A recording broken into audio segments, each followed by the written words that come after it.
Punjabi national television नाल देश विदेश ਤੋਂ जुड़े सारे ही दर्शकों का एडमिंटन स्टूडियो तो स्वागत है जी आयां नूं। मनजीत सिंह फिरमन वालों आप सबनां नूं प्यार अदब ते सत्कार भरी सत श्री अकाल, सलाम, नमस्ते। अज दा प्रोग्राम एडमिंटन डायरी लैके हाज़र हाँ जी। दोस्तों, अज तो असीं एक नवां सैगमेंट शुरू करन जा रहे हैं जिसका नाम है हैल्थ सैगमेंट। इस सैगमेंट दे विच असीं हैल्थ एंड फिटनेस के खेतरां तो वख-वख माहरां नूं बुलावांगे और तुहाडे रूबरू करांगे। इस दी शुरुआत अज असीं होम्योपैथिक मैडिसिन सिस्टम के एक्सपर्ट डॉक्टर अवतार सिंह भट्टी दे नाल करन जा रहे हैं। आओ जी तुहाडी मुलाकात करवाउने आ।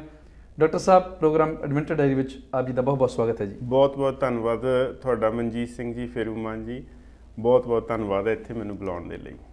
डॉक्टर साहब, असीं अक्सर इत्थों शुरुआत करते हैं प्रोग्राम की जी कि पंजाब तो या इंडिया तो तुहाडा संबंध किहड़े शहर किहड़े पिंड ग्रां तो आ जी, ते कैनेडा विच कदों ते किवें आए जी। मेरा बैकग्राउंड जिहड़ी हैगी आ पंजाब दे विच ओह हैगी आ नवांशहर जिला दे कोल पिंड है मेरा सालों ते 2009 दे विच मैं as a point system as a doctor इत्थे स्किल्ड कैटागरी दे विच आया। होम्योपैथी डॉक्टर के तौर पर? हाँ जी, बिल्कुल होम्योपैथिक डॉक्टर के तौर पर एज ए। सो जाहिर है कि तुहाडी होम्योपैथी की जिहड़ी प्रैक्टिस आ इंडिया दे विच भी काफ़ी लंबा अरसा तुसीं कीता होवेगा जी। मैं कोर्स ये जिहड़ा 5 साल का सीगा ये 96 दे विच कंप्लीट कर लिया सी अपना ते 96 तो बाद ऑनवर्ड मैं नवांशहर दे विच प्रैक्टिस एक दिन भी घर नहीं बैठे, राइट वे जिद्दां उधर इंटर्नशिप खत्म हुई ते नाल ही मेरी क्लिनिक स्टार्ट हो गई सीगी। सो 96 तो ऑनवर्ड 2009 तक मई तक उत्थे मैं रहा तो उस तो बाद इत्थे कैनेडा आ गया जी। सो कैनेडा विच हुण तक कितना अरसा हो चुकिया वा as a homeopathy practitioner? Starting तो आउंदे ही कर लई सीगी, पर ये सी कि हौली हौली इत्थे दी कनेडा दी मैनूं रजिस्ट्रेशन चाहिदी सी। फिर उन्हां दे नाल मैं Toronto sari homeopathic medical council of Canada है उन्हां दे नाल मैं टाई अप कीता ते उन्हां ने कुछ मैनूं कोर्स दिते। कोर्स तो बाद मैं कंप्लीट करके रजिस्ट्रेशन 2009 के एंड दे विच लैके प्रैक्टिस स्टार्ट कर ली। वैसे मेरा ये अगला सवाल भी यही सीगा जी कि जिहड़ी होम्योपैथी का जिहड़ा एक मैडिकल सिस्टम हैगा जी, कि ये कैनेडा दे विच या अल्बर्टा दे विच रेगूलेटेड है जी? देखो बिल्कुल जी, देखो असी मैं एज ए जो फाइल लाई अपनी तो एज ए डॉक्टर लाई मैं उन्होंने मैं सारे अपने सर्टिफिकेट भेजे एज ए होम्योपैथिक डॉक्टर। फिर जो मैं इंडिया दे विचों भी मैं इन्हां नी कौंसल दे नाल कॉन्टैक्ट कीता सी ते बिल्कुल रेगूलेटेड है जी पूरे कैनेडा दे विच, ईवन होम्योपैथिक वर्ल्ड दे विच रैकोगनाइज्ड है बिल्कुल। हाँ, सो रजिस्ट्रेशन मेरी फिर जिहड़ी होम्योपैथिक काउंसिल ऑफ कैनेडा दी है टोरंटो दे विच है उन्हां दे नाल है ते एक होम्योपैथिक एसोसीएशन भी है वो भी ओंटारियो दे विच है, उन्हां दे दोनां दे नाल मेरी रजिस्ट्रेशन है।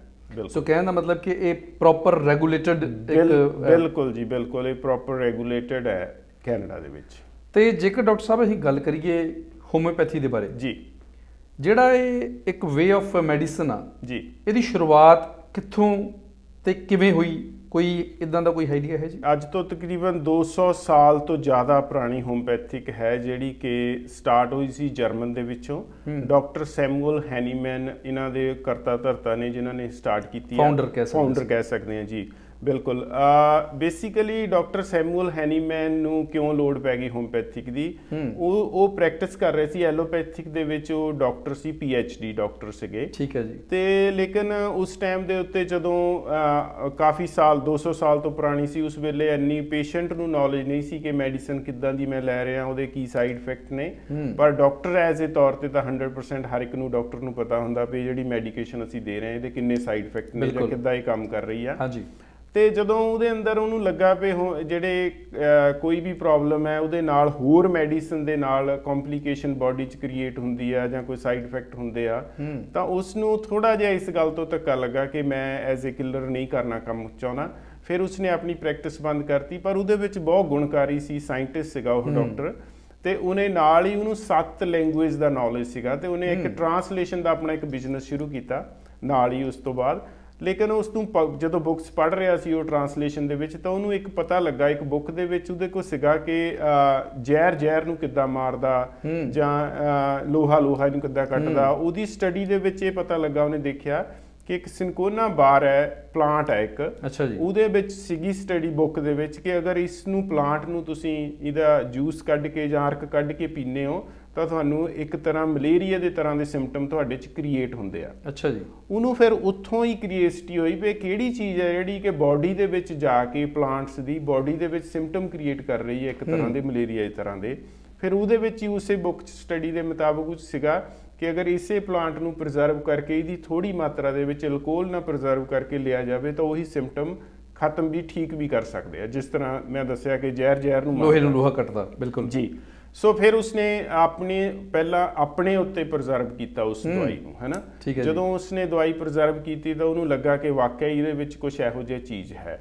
ਫਿਰ ਉਸਨੇ ਆਪਣੀ ਸਟੱਡੀ ਕੈਰੀ ਔਨ ਕੀਤੀ, ਹੋਰ ਪਲਾਂਟਸ ਨੂੰ, ਹੋਰ ਤਰ੍ਹਾਂ ਦੀਆਂ ਜਿੰਨੇ ਵੀ ਨੈਚੁਰਲ ਸਬਸਟੈਂਸ ਹੈ ਉਹਦਾ, ਕਿਉਂਕਿ ਬੇਸਿਕ ਉਹਦਾ ਇੱਕ ਗੋਲ ਸੀ ਮੇਨ ਜਿਹੜਾ ਬ੍ਰੇਨ ਦੇ ਵਿੱਚ ਕਿ ਮੈਂ ਨੈਚੁਰਲ ਹੋਣਾ ਚਾਹੀਦਾ ਹਰ ਇੱਕ, ਪਹਿਲਾ ਜਿਹੜਾ ਸੀਗਾ ਉਹਦਾ ਬੇਸਿਕ ਗੋਲ। ਤੇ ਉਸਨੇ ਕਿਉਂਕਿ ਡਾਕਟਰ ਸੀਗਾ ਉਹਨੂੰ ਪਤਾ ਸੀ ਕਿ ਇਮਿਊਨ ਸਿਸਟਮ ਜੇ ਕੀ ਹੁੰਦਾ, ਇਹਦੀ ਕਿੰਨੀ ਵੈਲਿਊ ਆ। ਸੋ ਜਿਹੜੀ ਬੇਸਿਕ ਸਟੱਡੀ ਸੀ ਉਹਦੀ ਉਹ ਇਸੇ ਤੇ ਰਹੀ ਆ। ਤੇ ਹਿਊਮਨ ਬਾਡੀ ਦੇ ਉੱਤੇ ਸਾਰੀਆਂ ਹੀ ਦਵਾਈਆਂ ਹੋਮਪੈਥੀ ਦੀਆਂ ਪ੍ਰੂਵ ਹੈ। ਇਹ ਹਰ ਦਵਾਈ ਇੱਕ ਹੋਮਪੈਥਿਕ ਜਿਹੜੀ ਹੈ ਬਾਡੀ 'ਚ ਸਿੰਪਟਮ ਕ੍ਰੀਏਟ ਵੀ ਕਰ ਸਕਦੀ ਹੈ ਤੇ ਬਾਡੀ ਦੇ ਸਿੰਪਟਮ ਨੂੰ ਕਿਉਰ ਵੀ ਕਰ ਸਕਦੀ ਹੈ, ਠੀਕ ਵੀ ਕਰ ਸਕਦੀ ਹੈ। ਠੀਕ ਹੈ ਜੀ। ਜਿਹੜੇ ਸਾਡੇ ਦਰਸ਼ਕ ਇਸ ਵੇਲੇ ਸਾਨੂੰ ਸੁਣ ਰਹੇ ਹੋਣਗੇ ਜੀ, ਦੇਖ ਰਹੇ ਹੋਣਗੇ ਜੀ, ਉਹਨਾਂ ਦੇ ਜ਼ਿਹਨ ਦੇ ਵਿੱਚ ਇੱਕ ਸਵਾਲ ਜ਼ਰੂਰ ਆਉਂਦਾ ਹੋਵੇਗਾ ਜੀ ਕਿ ਜਿਹੜਾ ਹੋਮਿਓਪੈਥੀ ਦਾ ਇੱਕ ਟ੍ਰੀਟਮੈਂਟ ਸਿਸਟਮ ਆ ਜੀ, ਇਹ ਐਲੋਪੈਥੀ ਨਾਲੋਂ ਡਿਫਰੈਂਟ ਕਿਵੇਂ ਆ, ਕਿਉਂ ਸਾਨੂੰ ਲੋੜ ਪਈ ਇਹਦੀ? ਜੀ ਜਿਸ ਤਰ੍ਹਾਂ ਮੈਂ ਦੱਸਿਆ ਕਿ ਡਾਕਟਰ ਹੈਨੀਮੈਨ ਨੂੰ ਹੀ ਉਹਨਾਂ ਨੇ ਰੀਜਨ ਕੀਤਾ, ਉਹਨੂੰ ਐਲੋਪੈਥਿਕ ਦਾ ਇੱਕ PhD ਡਾਕਟਰ ਸੀ, ਉਹਨੂੰ ਹਰ ਇੱਕ ਨੌਲੇਜ ਸੀਗੀ। ਐਲੋ ਮੀਨਸ ਐਂਟੀਪੈਥੀ, ਜੇ ਡਾਇਰੀਆ ਤਾਂ ਉਹਨੇ ਕਬਜ਼ ਕਰਨੀ ਆ, ਜੇ ਕਬਜ਼ ਆ ਤਾਂ ਡਾਇਰੀਆ ਹੋ ਜਾਣਾ। ਠੀਕ ਹੈ। ਸੋ ਐਂਟੀਬਾਇਓਟਿਕ ਤਾਂ ਹੀ ਉਹ ਦਿੱਤੇ ਜਾਂਦੇ ਆ ਕਿ ਵਾਇਰਸ ਨੂੰ ਜਾਂ ਬੈਕਟੀਰੀਆ ਨੂੰ ਮਾਰਨਾ ਤਾਂ ਐਂਟੀਬਾਇਓਟਿਕ। ਬਿਲਕੁਲ, ਹੈ ਨਾ। ਹੋਮੀਓ ਮੈਨੇ ਸਿਮਿਲਰ। ਠੀਕ ਹੈ ਜੀ। ਠੀਕ ਹੈ। ਜਿਸ ਤਰ੍ਹਾਂ ਮੈਂ ਦੱਸਿਆ ਕਿ ਜੋ ਜ਼ਹਿਰ ਨੂੰ ਜ਼ਹਿਰ ਮਾਰਦੀ ਆ, ਹੋਮੀਓ ਮੈਨੇ ਸਿਮਿਲਰ ਉਹੀ ਦਵਾਈ ਜਿਹੜੀ ਹੈਗੀ ਆ ਬਾਡੀ ਦੇ ਵਿੱਚ ਸਿੰਪਟਮ ਵੀ ਕ੍ਰੀਏਟ ਕਰ ਸਕਦੀ ਆ, ਉਹੀ ਦਵਾਈ ਸਿੰਪਟਮ ਦੇ ਨੂੰ ਖਤਮ ਵੀ ਕਰ ਸਕਦੀ ਆ। ਠੀਕ ਹੈ ਜੀ। ਸੋ ਇਹ ਜਿਹੜਾ ਟ੍ਰੀਟਮੈਂਟ ਸੀਗਾ ਹੋਮੀਓਪੈਥਿਕ ਦਾ, ਬੇਸਿਕਲੀ ਉਸਨੇ ਇਹ ਦੇਖਿਆ ਆ ਕਿ ਅਸੀਂ ਬਾਡੀ ਦੇ ਵਿੱਚ ਸਪੋਰਟਿਵ ਹੈ ਇੱਕ ਤਰ੍ਹਾਂ ਦੀ, ਹੋਮੀਓ ਮੈਨੇ ਸਪੋਰਟਿਵ ਵੀ ਹੈ, ਹਨਾ, ਕਿ ਅਸੀਂ ਬਾਹਰੋਂ ਕੁਝ ਨਹੀਂ ਦਿੰਦੇ। ਠੀਕ ਹੈ। ਅਸੀਂ ਤੁਹਾਡਾ ਹੀ ਸਿਸਟਮ ਜੇਕਰ ਹੁਣ ਆਪਾਂ ਇੱਥੇ ਦੇਖਿਆ ਜਾਵੇ ਬਾਡੀ ਤੇ ਹੈਲਥ ਦੇ ਵਿੱਚ ਕੀ ਡਿਫਰੈਂਸ ਹੈ, ਇੱਕ ਬਾਡੀ ਆ, ਹੈਲਥ ਹੈ, ਇੱਕ ਡਿਜ਼ੀਜ਼ ਹੈ। ਬਿਲਕੁਲ। ਠੀਕ ਹੈ। ਡਿਜ਼ੀਜ਼ ਪਰਮਾਤਮਾ ਨੇ ਜਗ੍ਹਾ ਰੱਖੀ ਨਹੀਂ ਕੋਈ ਵੀ ਕਿ ਡਿਜ਼ੀਜ਼ ਹੋਵੇ। ਹੈਲਥ ਔਰ ਬਾਡੀ ਅਗਰ ਅਪ ਹੈ, ਬਿਲਕੁਲ, ਜਦੋਂ ਤੁਹਾਡਾ ਕੋਈ ਬਾਡੀ ਦਾ ਸਿਸਟਮ ਜਾਂ ਬਾਡੀ ਇੱਕ ਮਸ਼ੀਨ ਹੈ, ਜਦੋਂ ਉਹ ਪਾਰਟਸ ਕੰਮ ਨਹੀਂ ਕਰਦਾ ਫਿਰ ਹੀ ਸਿੰਪਟਮ ਕ੍ਰੀਏਟ ਹੁੰਦੇ, ਫਿਰ ਉਹਦੇ 'ਚ ਕੋਈ ਨਾ ਕੋਈ ਪ੍ਰੋਬਲਮ ਆਉਂਦੀ ਆ।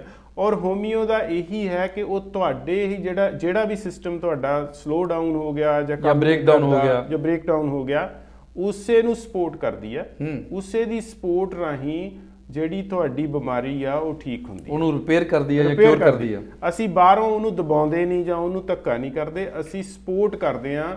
ਜਿਹੜਾ ਆਰਗਨ ਕੰਮ ਨਹੀਂ ਕਰ ਰਿਹਾ ਜਾਂ ਜਿਹੜਾ ਚੀਜ਼ ਹੈ ਜਿਹੜੀ ਨਹੀਂ ਕੰਮ ਕਰ ਰਹੀ, ਉਹਨੂੰ ਸਪੋਰਟ ਕਰਦੀ ਆ ਦਵਾਈ, ਤਾਂ ਕਿ ਉਹ ਪ੍ਰੋਪਰ ਬਾਡੀ ਨਾਰਮਲ ਫਿਰ ਦੁਬਾਰਾ ਕੰਮ ਕਰਨਾ ਪਏ। ਡਾਕਟਰ ਸਾਹਿਬ, ਜਦੋਂ ਆਪਾਂ ਹੋਮਿਓਪੈਥਿਕ ਦਾ ਜਿਹੜਾ ਮੈਡੀਕਲ ਸਿਸਟਮ ਆ ਜਾਂ ਟ੍ਰੀਟਮੈਂਟ ਸਿਸਟਮ ਆ ਜੀ, ਇਸ ਨੂੰ ਆਪਾਂ ਜਦੋਂ ਦੇਖਦੇ ਆ ਤੇ ਕਈ ਲੋਕਾਂ ਦੇ ਮਨ ਦੇ ਵਿੱਚ ਇਹ ਵੀ ਸਵਾਲ ਆਉਂਦਾ ਜੀ ਕਿ ਹੋਮਿਓਪੈਥੀ ਦਾ ਜਿਹੜਾ ਮੈਡੀਕਲ ਸਿਸਟਮ ਆ, ਟ੍ਰੀਟਮੈਂਟ ਸਿਸਟਮ, ਇਹਨੂੰ ਸਮਾਂ ਬਹੁਤ ਲੰਬਾ ਲੱਗ ਜਾਂਦਾ। ਦੇਖੋ, ਸਮਾਂ ਇਸ ਕਰਕੇ, ਜਿੱਦਾਂ ਮੈਂ ਹੁਣ ਪਹਿਲਾਂ ਹੀ ਦੱਸਿਆ ਕਿ ਸਮਾਂ ਇਸ ਕਰਕੇ ਲੰਬਾ ਲੱਗਦਾ ਹੈ ਕਿ ਇੱਕ ਚੀਜ਼, ਇੱਕ ਤਾਂ ਹੈ ਕਿ ਆਪਾਂ ਖੜਾ ਬੰਦਾ ਨੂੰ ਬਿਠਾ ਦੇਣਾ, ਇੱਕ ਆਪਾਂ ਜੇ ਕੋਈ ਬੈਠਾ ਆ ਉਹਨੂੰ ਹੌਲੀ ਹੌਲੀ ਖੜਾ ਕਰਨਾ, ਹੈ ਨਾ। ਠੀਕ ਹੈ ਜੀ। ਸੋ ਹੋਮਿਓਪੈਥਿਕ ਦੇ ਵਿੱਚ ਤੁਹਾਡੇ ਸਿਸਟਮ ਨੂੰ ਕੰਮ ਕਰਨ ਲਾਉਣਾ, ਨਾ ਕਿ ਤੁਹਾਡੇ ਸਿਸਟਮ ਨੂੰ ਕੰਮ ਕਰਨ ਨਾਲੋਂ ਬਾਹਰੋਂ ਮਤਲਬ ਠੀਕ ਕਰਨਾ। ਬਿਲਕੁਲ। ਜਿਸ ਤਰ੍ਹਾਂ ਐਗਜ਼ਾਮਪਲ ਆਪਾਂ ਕਹਿ ਲਓ ਵੀ ਥਾਇਰਾਇਡ ਹੈ। ਹਾਂਜੀ। ਥਾਇਰਾਇਡ ਦੇ ਵਿੱਚ ਕੀ ਹੈ ਕਿ ਤੁਹਾਡਾ ਗਲੈਂਡ ਕੰਮ ਨਹੀਂ ਕਰ ਰਿਹਾ, ਇਸ ਕਰਕੇ ਤੁਹਾਡੇ ਥਾਇਰਾਇਡ ਦੇ ਸਿੰਪਟਮ ਕ੍ਰੀਏਟ ਹੋਏ ਆ। ਤੁਹਾਡੀ ਰਿਪੋਰਟਸ ਦੇ ਵਿੱਚ ਆ ਪਤਾ ਲੱਗ ਗਿਆ ਕਿ ਇਹ ਗਲੈਂਡ ਹਾਰਮੋਨ ਨਹੀਂ ਬਣਾ ਰਿਹਾ। ਹਾਂਜੀ। ਹੁਣ ਅਸੀਂ ਕੀ ਕਰ ਰਹੇ ਹਾਂ, ਅਸੀਂ ਕਹਿੰਦੇ ਆ ਵੀ ਆਪਾਂ ਚਲੋ ਇਹਨੂੰ ਮਸ਼ੀਨ ਨੂੰ ਛੱਡੋ, ਆਹ ਗੋਲੀ ਲਓ ਜਿਹਦੇ ਨਾਲ ਅਸੀਂ ਬਾਹਰੋਂ ਕੰਮ ਕਰਨਾ ਸ਼ੁਰੂ ਕਰਤਾ, ਤੁਹਾਡੀ ਬਾਡੀ ਨੂੰ ਜੋ ਮਿਲਣਾ ਹੈ ਬਾਹਰੋਂ ਮਿਲੇਗਾ। ਬਿਲਕੁਲ, ਜਿਵੇਂ ਆਪਾਂ ਇਨਸੂਲਿਨ ਦੇ ਦਿੰਦੇ ਆ ਜਾਂ ਇਨਸੂਲਿਨ ਵਾਲਾ ਡਾਇਬੀਟੀਜ਼ ਦੀ ਕੰਡੀਸ਼ਨ ਚ। ਬਿਲਕੁਲ। ਸੋ ਇੱਕ ਹੈਗਾ ਕਿ ਹਾਂ ਭਾਈ ਤੇਰੀ ਬਾਡੀ ਦਾ ਪਾਰਟਸ ਜਿਹੜਾ ਕੰਮ ਨਹੀਂ ਕੀਤਾ, ਇਹਨੂੰ ਆਪਾਂ ਕੰਮ ਕਰਨ ਲਾਉਣਾ। ਇਸ ਕਰਕੇ ਉਹਨੂੰ ਕੰਮ ਇੱਕ ਦਿਨ ਚ ਤਾਂ ਨਹੀਂ ਕਰੇਗਾ, ਉਹ ਹੌਲੀ ਹੌਲੀ ਹੌਲੀ ਵਰਕਆਊਟ ਕਰੇਗਾ। ਲੇਕਿਨ ਇਹ ਆਵੇ ਇੱਕ ਦਿਨ ਆਏਗਾ ਕਿ ਜਦੋਂ, ਇਸੇ ਕਰਕੇ ਅਸੀਂ ਕਹਿੰਦੇ ਆ ਪਹਿਲਾਂ ਤਾਂ ਸਾਡਾ ਇਹੀ ਗੋਲ ਹੁੰਦਾ ਆ ਇੱਥੇ ਚੈਨਲ ਦੇ ਉੱਤੇ ਆ ਕੇ ਵੀ ਭਾਈ ਆਪਾਂ ਹੈਲਦੀ ਰਹਿਣਾ। ਬਿਲਕੁਲ ਜੀ, ਆਪਣਾ ਮਕਸਦ ਵੀ ਅਵੇਅਰਨੈਸ ਹੈ। ਬਿਲਕੁਲ ਜੀ, ਅੱਜ ਵੀ ਮੇਰਾ ਇਹੀ ਟੌਪਿਕ ਦਾ ਹੈ ਕਿ ਆਪਾਂ ਹੈਲਦੀ ਕਿੱਦਾਂ ਰਹਿਣਾ, ਹੈ ਨਾ। ਸੋ ਹੈਲਦੀ ਰਹਿਣ ਦੇ ਨਾਲ ਇਹ ਬਿਮਾਰੀਆਂ ਨਹੀਂ ਆਉਗੀਆਂ। ਜੇ ਆਉਂਦੀ ਆ ਤਾਂ ਉਹਨੂੰ ਉੱਥੇ ਹੀ ਪਹਿਲੀ ਸਟੇਜ ਤੇ ਉਹਨੂੰ ਰਿਪੇਅਰ ਕਰੋ, ਨਾ ਕਿ ਦਬਾਓ। ਸੋ ਇਸ ਕਰਕੇ ਇਹ ਟ੍ਰੀਟਮੈਂਟ ਨੂੰ ਟਾਈਮ ਇਸ ਕਰਕੇ ਲੱਗਦਾ ਕਿਉਂਕਿ ਇਹ ਤੁਹਾਡੇ ਬਾਡੀ ਦੇ ਪਾਰਟਸ ਨੂੰ ਸਪੋਰਟ ਕਰਕੇ ਦੁਬਾਰਾ ਰੈਸਟੋਰੇਟ ਕਰਦੀ ਆ, ਦੁਬਾਰਾ ਫਿਰ ਚਲਾਉਂਦੀ ਆ। ਬਿਲਕੁਲ। ਸੋ ਉਸ ਨੂੰ ਸਮਾਂ ਲੱਗਦਾ ਹੈ। ਡਾਕਟਰ ਸਾਹਿਬ, ਇੱਕ ਹੋਰ ਕੁਐਸਚਨ ਸੀਗਾ ਕਿ ਜਿਵੇਂ ਐਲੋਪੈਥੀ ਆ ਜੀ, ਇਹਦੇ ਵਿੱਚ ਡਿਫਰੈਂਟ ਕੈਮੀਕਲਸ ਵਗੈਰਾ ਯੂਜ਼ ਕੀਤੇ ਜਾਂਦੇ ਨੇ ਜੀ ਜੀ, ਚਾਹੇ ਉਹ ਦਵਾਈਆਂ ਬਣਾਉਣੀਆਂ ਨੇ, ਇੰਜੈਕਸ਼ਨ ਬਣਾਉਣੇ ਨੇ ਜੀ, ਜਾਂ ਕੈਪਸੂਲ ਬਣਾਉਣੇ ਨੇ ਜੀ। ਜਿਹੜਾ ਹੋਮਿਓਪੈਥੀ ਦੇ ਵਿੱਚ ਤੁਸੀਂ ਮੈਡੀਸਿਨਸ ਯੂਜ਼ ਕਰਦੇ ਜੀ, ਇਹਦੇ ਵਿੱਚ ਅਸੀਂ ਕੀ ਇਨਗਰੀਡੀਐਂਟਸ ਯੂਜ਼ ਕਰਦੇ ਹਾਂ? ਬੇਸਿਕਲੀ ਜਿਹੜਾ ਹੋਮਿਓਪੈਥਿਕ ਹੈ ਇਹ ਟੋਟਲੀ ਨੈਚੁਰਲ ਬੇਸ ਹੈ। ਅੱਛਾ ਜੀ, ਠੀਕ ਹੈ। ਮੋਸਟਲੀ ਜਿਹੜੀਆਂ 80% ਸਾਡੀਆਂ ਮੈਡੀਕੇਸ਼ਨ ਹੈ ਪਲਾਂਟਸ ਤੋਂ ਤਿਆਰ ਹੁੰਦੀਆਂ। ਪਲਾਂਟਸ ਦੇ ਅਰਕ ਲੈ ਕੇ ਉਹਨਾਂ ਨੂੰ ਪ੍ਰੀਜ਼ਰਵ ਕਰਕੇ ਅਲਕੋਹਲ ਦੇ ਬੇਸ ਦੇ ਉੱਤੇ, ਇਥਾਈਲ ਅਲਕੋਹਲ ਹੁੰਦਾ ਹੈ, ਉਹਦੇ ਨਾਲ ਇਹ ਤਿਆਰ ਹੁੰਦੀਆਂ ਆ। ਕੁਛ ਨੈਚੁਰਲ ਸਬਸਟੈਂਸ ਜਿੱਦਾਂ ਨਮਕ ਤੋਂ ਹੀ ਸਾਡੀ ਦਵਾਈ ਹੈ, ਹਾਂਜੀ, ਹੈ ਨਾ। ਕੋਈ ਉਹਨੂੰ ਅਸੀਂ ਨੋਸੋਡਸ ਕਹਿੰਦੇ ਆ। ਕੁਛ ਦਵਾਈਆਂ ਸਾਡੀਆਂ ਜਿਹੜੀਆਂ ਕਿ ਜਿੱਦਾਂ ਮੈਂ ਕਿਹਾ ਜ਼ਹਿਰ ਨੂੰ ਮਾਰਦਾ, ਜਿੱਦਾਂ ਟਿਊਬਰਕਲੋਸਿਸ ਦਾ ਪੇਸ਼ੈਂਟ ਹੈ ਉਹਦਾ ਸਲਾਈਵੇ ਤੋਂ ਟੀਬੀ ਦੀ ਦਵਾਈ ਬਣਦੀ ਹੈ। ਸੋ ਇਹ ਨੈਚੁਰਲੀ ਸਾਰਾ ਇਹਦੇ ਵਿੱਚ ਮਟੀਰੀਅਲ ਹੁੰਦਾ, ਇਹਦੇ ਇਨਗਰੀਡੀਐਂਟ ਵਿੱਚ ਕੋਈ ਵੀ ਕਿਸੇ ਤਰ੍ਹਾਂ ਦਾ ਕੈਮੀਕਲ ਨਹੀਂ ਹੁੰਦਾ, ਸਾਰਾ ਹੀ ਨੈਚੁਰਲ ਸਬਸਟੈਂਸ ਹੁੰਦਾ।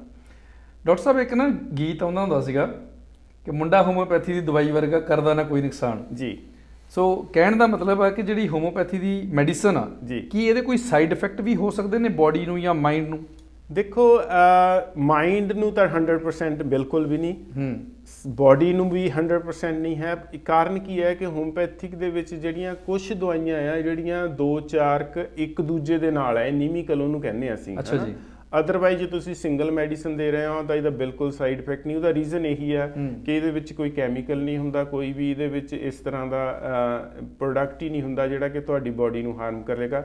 It's like A super diet, ਇੱਕ ਤਰ੍ਹਾਂ ਦਾ ਤੁਹਾਨੂੰ ਸਪੋਰਟ ਕਰਦੀ ਆ। ਈਵਨ ਫੂਡ ਨਾਲ ਵੀ ਸੇਫ ਹੈ ਕਿਉਂਕਿ ਫੂਡ ਦੇ ਵਿੱਚ ਵੀ ਕੈਮੀਕਲ ਪ੍ਰੀਜ਼ਰਵੇਟਿਵ ਹੈ, ਅੱਜ ਕੱਲ੍ਹ ਕਾਫੀ ਆ ਗਏ ਨੇ ਜੀ। ਬਿਲਕੁਲ। ਸੋ ਇਹ ਬਿਲਕੁਲ ਹੀ ਟੋਟਲੀ ਸੇਫ ਮੈਡੀਕੇਸ਼ਨ ਹੈ, ਇਹਦਾ ਕੋਈ ਵੀ ਕਿਸੇ ਤਰ੍ਹਾਂ ਦਾ ਸਾਈਡ ਇਫੈਕਟ ਨਹੀਂ ਹੈ। ਡਾਕਟਰ ਸਾਹਿਬ, ਜਿਹੜੀ ਗੱਲਬਾਤ ਆ ਬਹੁਤ ਰੋਚਕ ਹੁੰਦੀ ਜਾ ਰਹੀ ਹੈ ਜੀ, ਪਰ ਸਮੇਂ ਦੀ ਨਜ਼ਾਕਤ ਤੋਂ ਸਮੇਂ ਇੱਥੇ ਸਾਨੂੰ ਇੱਕ ਬ੍ਰੇਕ ਲੈਣਾ ਪਵੇਗਾ ਜੀ। ਔਰ ਬ੍ਰੇਕ ਤੋਂ ਬਾਅਦ ਹੋਰ ਕੁਝ ਜਿਹੜੇ ਅਹਿਮ ਮੁੱਦੇ ਨੇ ਜੀ ਸਿਹਤ ਨਾਲ ਸੰਬੰਧਿਤ, ਉਹਨਾਂ ਉੱਪਰ ਵੀ ਗੱਲਬਾਤ ਕਰਾਂਗੇ। ਸੋ ਦੋਸਤੋ, ਤੁਸੀਂ ਦੇਖਦੇ ਰਹਿਣਾ ਪ੍ਰੋਗਰਾਮ ਐਡਮਿੰਟਨ ਡਾਇਰੀ, ਔਰ ਅਸੀਂ ਇੱਥੇ ਇੱਕ ਬ੍ਰੇਕ ਦੇ ਲਈ ਰੁਕਦੇ ਹਾਂ ਜੀ।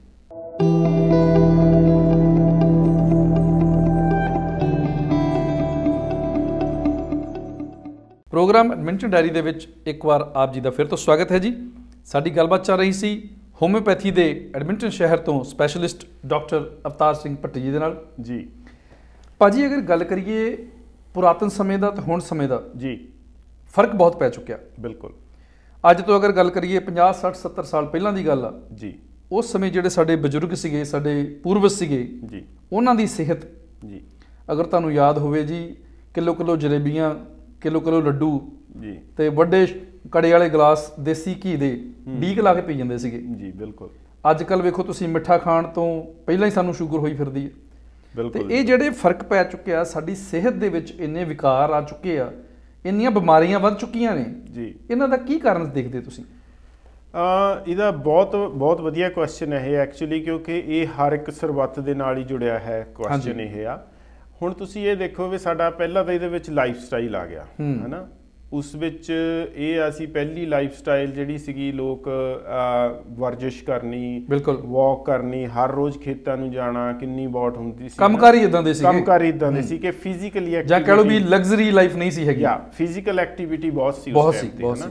ਹੁਣ ਆਪਾਂ ਗਰਾਜ 'ਚ ਕਾਰ ਸਟਾਰਟ ਕਰਦੇ ਤੇ ਗਰਾਜ 'ਚ ਹੀ ਬੰਦ ਕਰਦੇ ਹਾਂ, ਬਿਲਕੁਲ ਐਕਟੀਵਿਟੀ ਹੈ ਨਹੀਂ।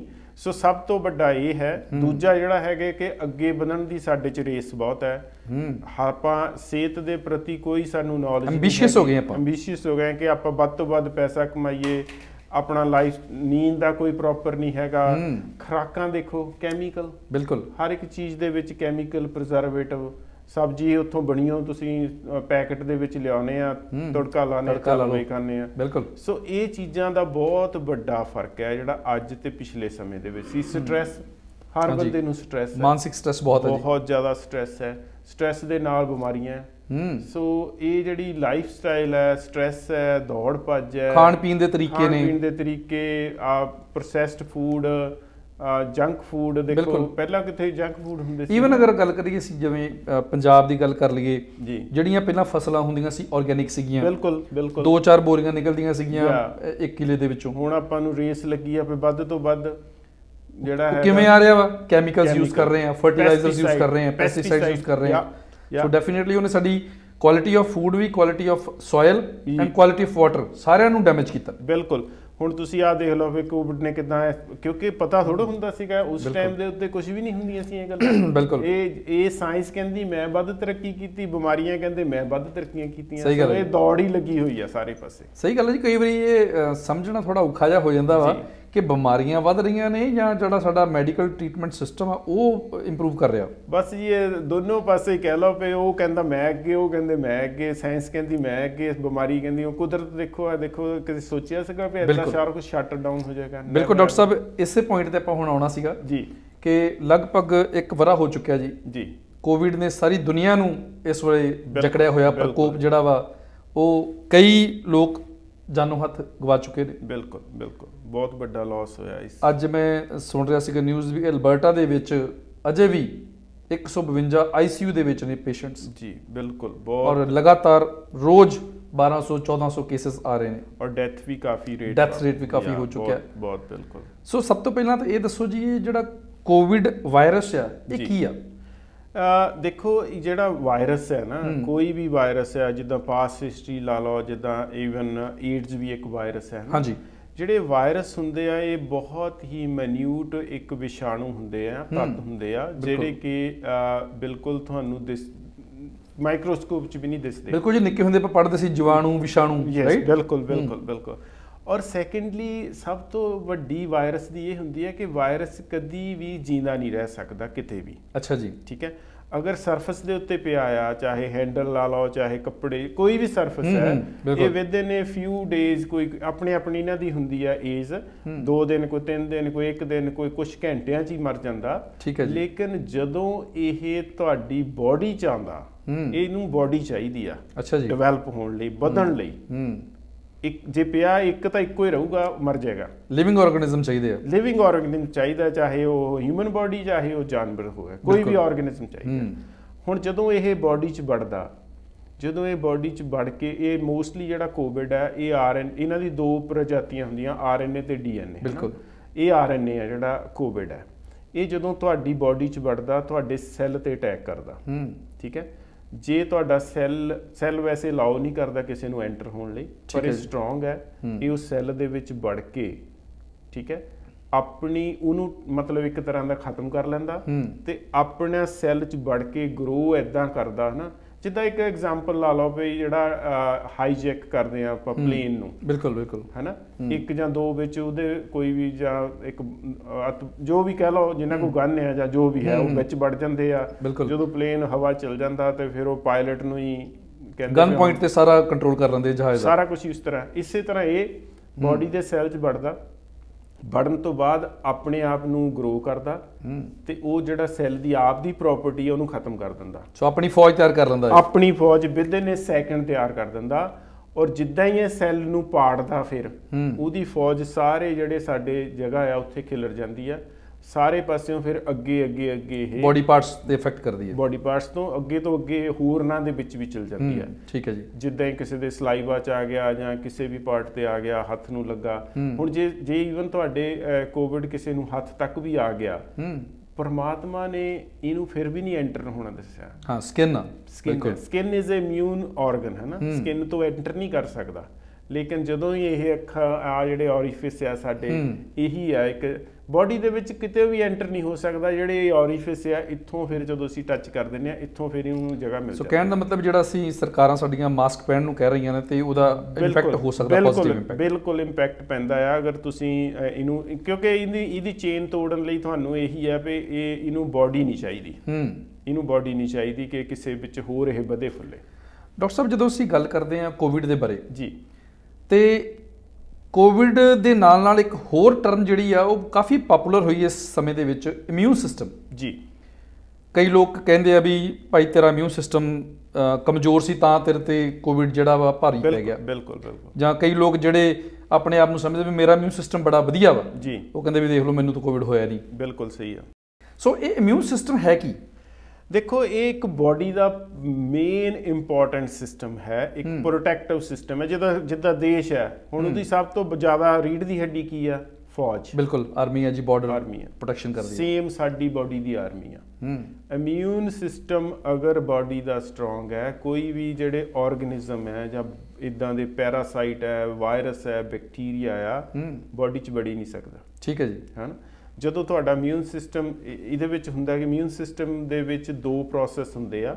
ਪਹਿਲਾਂ ਉਹ ਜਦੋਂ ਇਹ ਸਾਡੇ ਪਹਿਲਾਂ ਤਾਂ ਮੈਂ ਜਿੱਦਾਂ ਦੱਸਿਆ ਸਕਿਨ ਦੇ ਉੱਤੇ ਇਮਿਊਨ ਸਿਸਟਮ ਦੀ ਲੇਅਰ ਹੈ। ਸੈਕੰਡ ਜਿਹੜੇ ਔਰੀਫਿਸ ਆ, ਇੱਥੇ ਬਿਲਕੁਲ ਇਮਿਊਨ ਸੈੱਲ ਪਏ ਆ, ਉਹ ਜਿੱਦਾਂ ਹੀ ਕੋਈ ਚੀਜ਼ ਐਂਟਰ ਹੁੰਦੀ ਆ ਉਹਨੂੰ ਖਾ ਲੈਂਦੇ ਆ। ਅੱਛਾ ਜੀ। ਜਦੋਂ ਉਹਨੂੰ ਖਾਂਦੇ ਆ, ਰਾਈਟ ਵੇ ਉਹਦਾ ਜਿਹੜਾ ਪਹਿਲਾ ਪ੍ਰੋਸੈਸ ਹੈ ਫੈਗੋਸਾਈਟੋਸਿਸ, ਖਾ ਲੈਣਾ, ਨਾਲ ਹੀ ਉਹਨੇ ਖਾਣ ਤੋਂ ਬਾਅਦ ਮੈਸੇਜ ਦੇ ਦੇਣਾ ਬਾਡੀ ਦੇ ਇਮਿਊਨ ਸੈੱਲਾਂ ਨੂੰ, ਤੇ ਉਹਨੇ ਨਾਲ ਹੀ ਐਂਟੀਬਾਡੀਜ਼ ਕ੍ਰੀਏਟ ਕਰਨੀਆਂ ਆ। ਠੀਕ ਹੈ ਜੀ। ਐਂਟੀਬਾਡੀ ਜਦੋਂ ਕ੍ਰੀਏਟ ਹੋ ਗਈਆਂ ਤਾਂ ਉਹ ਜਿਹੜਾ ਵਾਇਰਸ ਆ ਉਹਨੂੰ ਖਤਮ ਕਰ ਦਿੱਤਾ।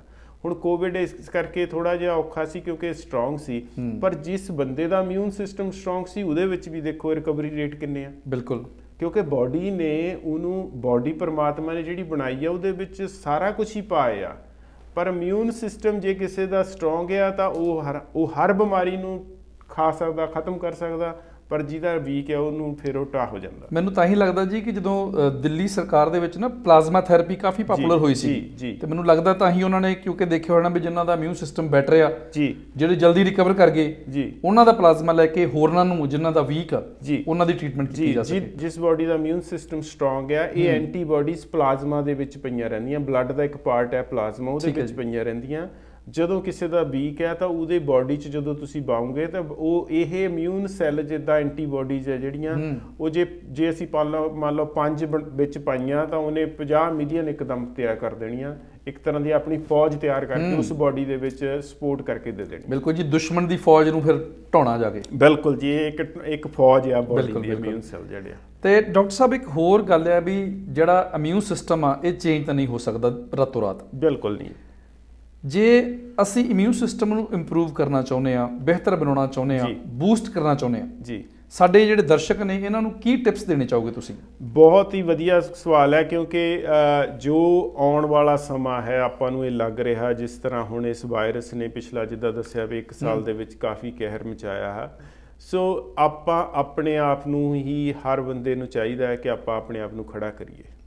ਆਪਣੇ ਆਪ ਦਾ ਇਮਿਊਨ ਸਿਸਟਮ, ਨਰਵਸ ਸਿਸਟਮ, ਇਹ ਇੰਟਰਲਿੰਕਡ ਸਿਮਟਮ ਹੈ। ਹਾਂਜੀ, ਜਿਹੜੇ ਵੀ ਸਿਸਟਮ ਹੈ ਸਾਡੇ, ਨਰਵਸ ਸਿਸਟਮ ਸਟਰੋਂਗ ਹੈ ਤਾਂ ਇਮਿਊਨ ਸਿਸਟਮ ਡੈਫੀਨੇਟਲੀ ਸਟਰੋਂਗ ਰਹੇਗਾ, ਹੈ ਨਾ। ਹੁਣ ਤੁਸੀਂ ਦੇਖੋ ਮੈਂਟਲ ਹੈਲਥ ਇਸ ਵੇਲੇ ਕਿੰਨੀ ਜ਼ਿਆਦਾ ਡਿਸਟਰਬ ਹੋਈ ਆ, ਅਗਰ ਮੈਂਟਲ ਹੈਲਥ ਡਾਊਨ ਹੈ ਤਾਂ ਇਮਿਊਨ ਸਿਸਟਮ ਵੀ ਡਾਊਨ ਹੈ। ਬਿਲਕੁਲ। ਸੋ ਇਮਿਊਨ ਸਿਸਟਮ ਬਾਰੇ ਮੈਂ ਇਹ ਕਹਾਂਗਾ, ਇੱਕ ਦਿਨ 'ਚ ਨਹੀਂ ਇਹ ਡਿਵੈਲਪ ਹੁੰਦਾ, ਜਿਹੜੇ ਵਿਟਾਮਿਨ ਸੀ ਦੇ ਕੈਪਸੂਲ ਖਾ ਰਹੇ ਆ ਇੱਦਾਂ ਨਹੀਂ ਇਹ ਹੁੰਦਾ। ਇਹਨੂੰ ਡੇਲੀ ਲਾਈਫ ਦੇ ਵਿੱਚ ਬੱਚੇ ਦਾ ਇਮਿਊਨ ਸਿਸਟਮ 0 ਹੁੰਦਾ, ਲੇਕਿਨ ਬਾਡੀ ਡਿਵੈਲਪ ਕਰਦੀ ਆ। ਬੱਚਿਆਂ ਤੋਂ ਲੈ ਕੇ ਐਂਡ ਦੀ ਏਜ ਤੱਕ ਆਪਣੇ ਇਮਿਊਨ ਸਿਸਟਮ ਨੂੰ ਅਗਰ ਸਟਰੋਂਗ ਰੱਖਣਾ ਹੈ ਤਾਂ ਐਵਰੀ ਡੇ ਸਾਨੂੰ ਇੱਥੇ ਵਰਕਆਊਟ ਕਰਨਾ ਪਏਗਾ। ਡਾਈਟ ਜਿਹੜੀ ਆ ਜਿੰਨੀ ਵੱਧ ਤੋਂ ਵੱਧ ਆਰਗੈਨਿਕ ਲੈਣੀ ਚਾਹੀਦੀ ਆ, ਨੈਚੁਰਲ ਲੈਣੀ ਚਾਹੀਦੀ ਆ। ਇਹ ਸਲੀਪ ਜਿਹੜੀ ਹੈ ਪਰਮਾਤਮਾ ਨੇ ਬਣਾਈ ਆ, ਇਹਨੂੰ ਬਿਲਕੁਲ ਉਨੀ ਸਲੀਪ ਲੈਣੀ ਚਾਹੀਦੀ ਆ, ਜਿਹੜੀ 6-7-8 ਘੰਟੇ ਜਿੰਨੀ ਵੀ ਲੈ ਸਕਦੇ ਆ। ਐਵਰੀ ਡੇ ਐਕਸਰਸਾਈਜ਼, ਇਹ ਨਹੀਂ ਹੈ ਵੀ ਤੁਸੀਂ ਇਕੱਲਾ ਉਹ ਤੋਂ ਕਰ ਸਕਦੇ ਆ, ਐਕਸਰਸਾਈਜ਼ ਤੁਹਾਨੂੰ ਜ਼ਰੂਰੀ ਹੈ। ਬਿਲਕੁਲ। ਸੋ ਇਹ ਇਮਿਊਨ ਸਿਸਟਮ ਨੂੰ ਅਗਰ ਡਿਵੈਲਪ ਕਰਨਾ ਆ ਤਾਂ ਤੁਹਾਨੂੰ ਹਰ ਰੋਜ਼ ਛੋਟੇ ਤੋਂ ਲੈ ਕੇ ਵੱਡਿਆਂ ਤੱਕ ਐਵਰੀ ਡੇ ਖਿਆਲ ਰੱਖਣਾ ਪੈਣਾ, ਫਿਰ ਇਹ ਸਿਸਟਮ ਡਿਵੈਲਪ। ਕਹਿਣ ਦਾ ਮਤਲਬ ਖੁਰਾਕ ਦਾ ਵੀ ਖਿਆਲ ਰੱਖਿਆ ਜਾਵੇ, ਹਰ ਤਰ੍ਹਾਂ ਦਾ ਖਿਆਲ, ਵਰਕਆਊਟ ਵੀ ਕਰੋ। ਬਿਲਕੁਲ ਜੀ। ਤੇ ਆਪਣੀ ਜਿਹੜਾ ਵੇ ਆਫ ਲਿਵਿੰਗ ਆ ਉਸ ਨੂੰ ਇੰਪਰੂਵ ਕੀਤਾ ਜਾਵੇ। ਬਿਲਕੁਲ ਜੀ, ਸਲੀਪ ਜ਼ਰੂਰੀ ਹੈ ਜਿਹੜੀ 7-8 ਘੰਟੇ ਦੀ ਆ।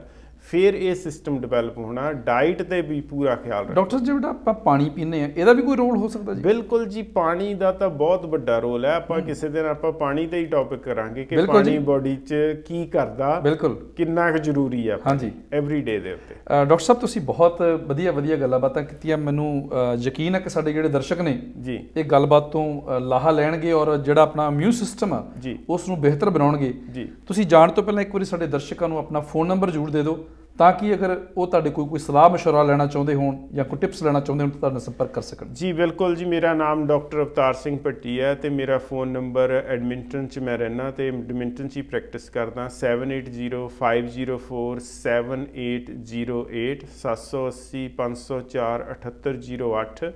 ਸੋ ਮੇਰਾ ਗੋਲ ਇੱਥੇ ਅੱਜ ਆਉਣ ਦਾ ਇਹ ਮਕਸਦ ਹੈ ਵੀ ਆਪਾਂ ਹੈਲਦੀ ਲਾਈਫ ਫਿਊਚਰ ਦੇ ਵਿੱਚ ਕਿੱਦਾਂ ਬਣਾਉਣੀ ਹੈ। ਬਿਲਕੁਲ ਐਵਰੀ ਡੇ ਆਪਾਂ ਕਿੱਦਾਂ ਹੈਲਦੀ ਰਹਿਣਾ ਵਿਦਆਊਟ ਮੈਡੀਕੇਸ਼ਨ, ਵਿਦਆਊਟ ਐਨੀ ਬਿਮਾਰੀ ਤੋਂ ਬਿਨਾਂ, ਸਾਡਾ ਇਹ ਗੋਲ ਹੈ ਜੀ। ਇੱਥੇ ਡਾਕਟਰ ਸਾਹਿਬ ਤੁਸੀਂ ਸਾਡੇ ਸਟੂਡੀਓ ਵਿੱਚ ਆਏ, ਆਪਣੇ ਕੀਮਤੀ ਸਮੇਂ 'ਚੋਂ ਸਮਾਂ ਕੱਢਿਆ, ਹੈਲਥ ਨਾਲ ਰਿਲੇਟਡ ਵੱਖ-ਵੱਖ ਮੁੱਦਿਆਂ ਉੱਪਰ ਗੱਲਬਾਤ ਕੀਤੀ।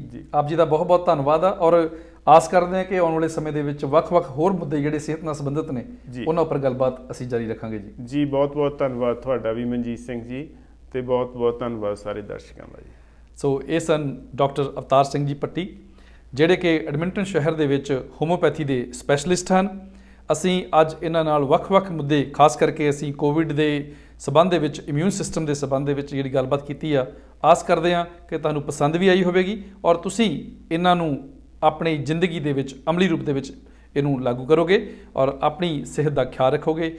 ਆਉਣ ਵਾਲੇ ਪ੍ਰੋਗਰਾਮ ਵਿੱਚ ਹੋਰ ਮਾਹਰਾਂ ਨਾਲ ਤੁਹਾਡੀ ਗੱਲਬਾਤ ਕਰਾਉਂਦੇ ਰਹਾਂਗੇ। ਬਹੁਤ-ਬਹੁਤ ਧੰਨਵਾਦ।